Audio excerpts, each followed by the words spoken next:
వ్యవసాయ అనుబంధ రంగాల అధికారులతో ముఖ్యమంత్రి చంద్రబాబు టెలికాన్ఫరెన్స్ నిర్వహించారు. రైతులకు చేస్తున్న సేవ సమాజ సేవ, మాధవ సేవగా భావించాలని సూచించారు.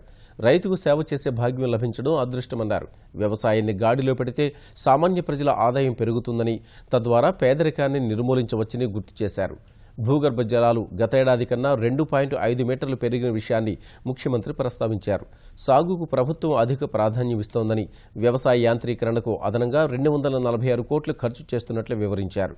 రైతులకు అన్ని సౌకర్యాలు కల్పించాలనే ఉద్దేశంతో విత్తనాలు, ఎరువులు అందుబాటులోకి తెచ్చామన్నారు. ప్రధానమంత్రి ఫసల్ బీమాను రైతులు వినియోగించుకునేలా చూడాలని అధికారులకు సూచించారు. వ్యవసాయం చేసి ఏ రైతు నష్టపోకూడదని, అందుకు అవసరమైన భరోసా వారికి కల్పించాలని ఆదేశించారు. రైతు ఆనందమే ఆరోగ్యకర సమాజం ఏర్పాటుకు దోహదపడుతుందని సీఎం అభిప్రాయపడ్డారు. ఆగస్టు 6న అనంతపురంలో రైతు ఉత్పత్తి సమాఖ్యలను ప్రారంభిస్తున్నామని, ప్రపంచంలో ప్రసిద్ధిగాంచిన కంపెనీలను రాష్ట్రానికి ఆహ్వానిస్తున్నామని చెప్పారు. మేలురకపు సేద్య విధానాలు, మెరుగైన పరిజ్ఞానం రైతులకు అందుబాటులోకి తేవాలన్నారు. 3,371 మంది వ్యవసాయ విస్తరణ అధికారులు నియమించామని, మిగిలిన ఖాళీలను త్వరలోనే భర్తీ చేస్తామని ముఖ్యమంత్రి వివరించారు. ఉద్యోగుల జీతాలు కూడా పెంచామని గుర్తు చేశారు. పనితీరు కూడా అందుకు అనుగుణంగా ఉండాలన్నారు. అన్ని పంటల ఉత్పాదనలో దేశంలోనే రాష్ట్రం అగ్రస్థానంలో ఉండాలని ఆకాంక్షించారు.